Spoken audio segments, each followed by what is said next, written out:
Welcome na usab sa atong pamalandong sa pulong. Unsa ang mga buhat sa unod nga gipasidaan kanato nga dili makasulod sa gingarian sa Dios.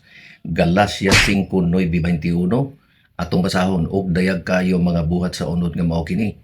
Pakighilawas, kahugaw, kaulag, pagsimbag mga Dios-Dios, panglamat, mga dinumtanay, mga panagbingkil, pangabubho, kapungot, iya-iyahay, sinopakay, pundok-pundok, kasina, hubog-hubog, hudyaka, bahakhak, og mga butang nga maingon-ingon niini. Pasidaan ko kamo, sama sa akong pasidaan kaninyo kaniadto, nga ang nagabuhat sa maong mga butang, dili makapanunod sa gingarian sa Dios.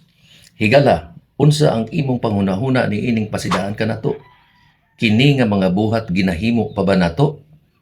Og ato pa kini ginahimo, dili paulahi ang tanan, hinulsuli og biyay na kining samtang abli pa ang kaluwasan. Higala pamalandungi o hinuktuki kini. Maulang kini ang atong pamalandong karong adlaw. Dinhi na lang usa kita kutob. Hantod sa sunod na pud nga video, ang Dios mag-amping kanatong tanan.